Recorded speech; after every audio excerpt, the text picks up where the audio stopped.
Oh, welcome, guys. Welcome back to Angel's Workshop. Today we're gonna do a. I'll tell you guys what happened. So I've been using this Porter cable impact driver for about a year, and it's getting me out of a lot of different pinches, man. I've actually used this more than my regular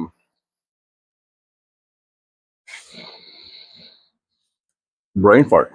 Anyways, this impact driver, I've been using it more than my drill. It's just easier to use. It's easier to drive bolts in. It's easier to just drive screws in. I can just take off a tip and put another tip in. I don't have to, readjust the clutch or the little lever on it. So it's been very helpful. But here's what happened. So on my truck, I have these heavy bolts, right? I have this actually. Well, 16/18, 13/16, 13/16, big old bolt, right? That I have to take off my tires on, and this wouldn't do it. You know, this wouldn't do it. It almost got it, but man, it just kept getting stuck on it. So I had to get a breaker bar, right? Breaker bar. I was using my regular wrench, but I almost broke that wrench. So if you have a regular wrench, you could put a pipe on it. You can break it off, of course, and then it did the trick. But you're gonna mess up your wrenches like that unless you have a really expensive one. So that's why you have a breaker bar. Now, the biggest difference from a wrench to a breaker bar, you guys can see this breaker bar. Okay, let me just turn it right there. There is no ratcheting action. So it's just you put it on there and then you just pull it up. So there's less to break on here. There's no mechanism that turns it. There's no gears here. It's just a bolt and a big old bolt on here. I got the 1/2 inch. I actually would go with the 1/2 inch because you can adjust. You can get an adapter for a bigger one or a smaller one, unless you want to get multiple size breaker bars. But $11 Harbor Freight, thank you. But yeah, this has been doing the trick. Uh, I've managed to get all the rims and tires off without putting the actual pipe on it and extending it. So this was doing it, but I kept going back to this little thing right here. Why was this thing not working? It was actually pissing me off. So I went online, and man, the whole question came about. Do I get a bigger 1/2 inch impact wrench? Those are expensive. 100, 200 for a real cheap one. 200 is kind of where you start getting into the good ones, but you're gonna spend $300-400 on one. And then you go with the with a 1/4 inch, 3/8, 1/2 inch. Do I stick with the Porter cable brand because I have all my tools are for that battery, right? So I'm sitting there and I'm thinking about it. I'm doing research online. It takes me about a week or two to pretty much decide to do anything as far as what to add in this little workshop of mine. But I consider going to. I'm probably going to go to the Hercules brand eventually from Harbor Freight just because of the 5 year warranty on it. You can't really beat that warranty. So yeah, that really was a little bit of it was a little frustrating because once I start going Hercules, I have to get the Hercules batteries, Hercules chargers, and you pretty much have to either have two sets of everything. And then I remembered, you know what? I have this pneumatic, air little wrench here, but when I bought it, it never did what I needed it to do. And here's why. So I have this 1/2 inch line, and it just every time I put it on there, it would just get stuck. It would just not do what this was working way better without having to haul around a hose. But I still like my air, of course. I can blow off the dust when I'm doing a woodshop project. I can fill up my tires. So it was very convenient to have the air, but not the most practical as far as bolting stuff around. It just didn't have the power to do it. So here's what happened. I bought this Earthquake XT impact wrench, and it's a big old heavy duty one, right? I got it on Amazon. I got it on Facebook Marketplace, $50. Retails brand new. I think at one point it was 150. Right now you can get it for like $70, $80. So $50 was a steal. So here's what happened. I came to the house. I put my sockets on there. I went to my tire, I squeezed the trigger, and it did not take off any of the bolts. I still had to use the breaker bar. So now I'm starting to do some. I was thinking I bought a bad I bought a bad driver, impact wrench. So started doing some research, and I started realizing that there are a lot of different types of fittings, right? So I have this Merlin, excuse me, quarter inch. It has an M little logo on here. So there's different types of fittings, whether you're going to be using uh, just regular like a nail gun. So my nail gun here, this works perfect with this setup. I just hook it onto here. And I've been able to really just when I'm putting together a project, I put some glue, click, click. You're good to go, and then that gives you that allows the adhesive to bond together.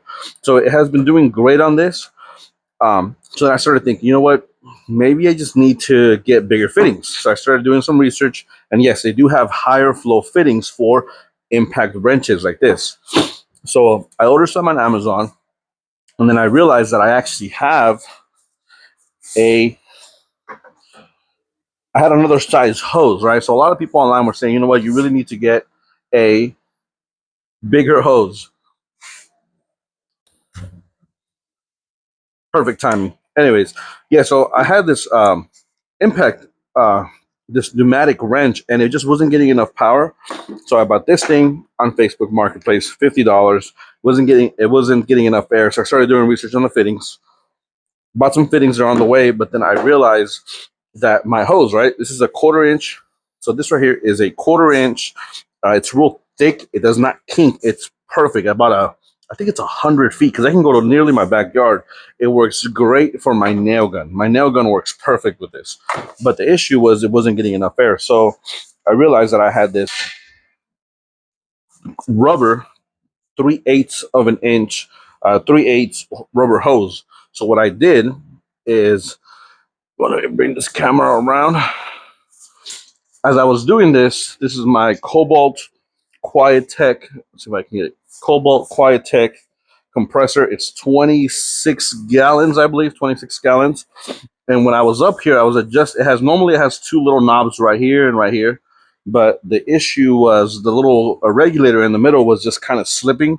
So eventually I just took it off. So I have that come the way. It was a $22 repair.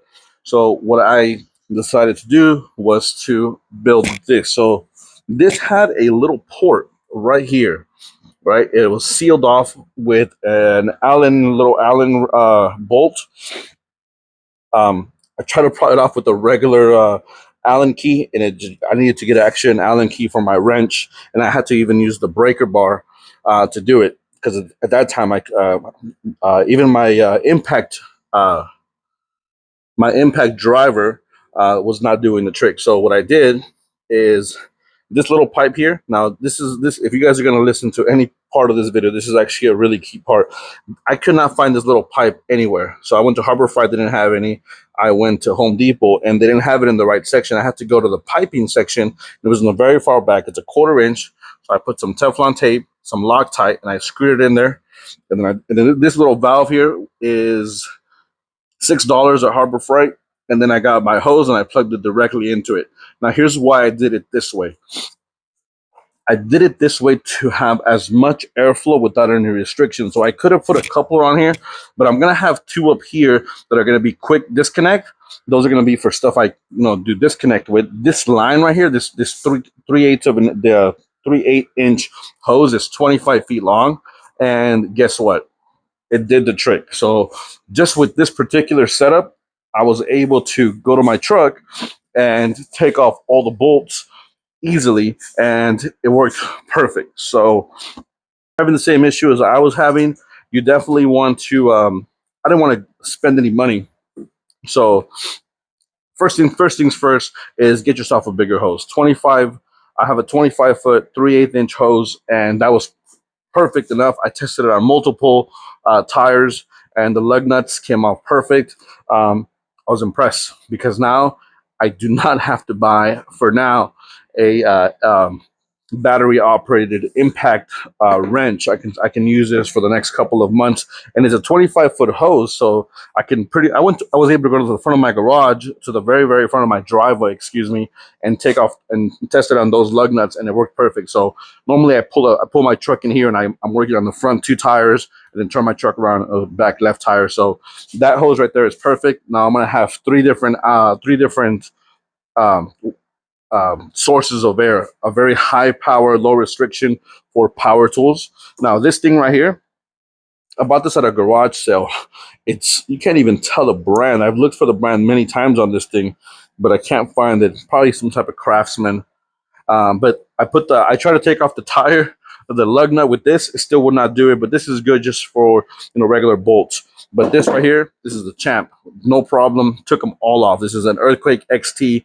Um, Half composite air impact wrench at 90 psi. Now here's also what I did. Well, this little regulator, I have it at 110. So when I hit the little trigger, it goes down to about 85, 90. So I get a constant 85 to 95 psi, and that's what you need. That's what this is rated at.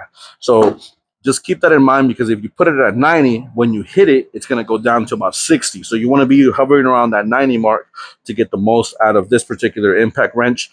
I was a little scared. So I'm new to all this stuff. So I was a little scared that I was going to break the line. But this compressor is rated at almost 200 psi. So under 150, you're fine. So if you have it at 110, you hit the trigger. This is perfect. So yes, if you're having the same issue, you definitely want to go with a thicker line. And then they have these this is a Merlin quarter-inch M. They have one that is called a V, and velocity, high flow. Those are on the way. But as of now, I don't even need them. So if you are debating whether you need bigger fittings, you need a bigger compressor, honestly, you just need a thicker hose line. And I would go with the less restrictive, like I did right here, less restrictive setup. You don't need so many couplings. You don't need so many. As straight through as possible is the best way to go.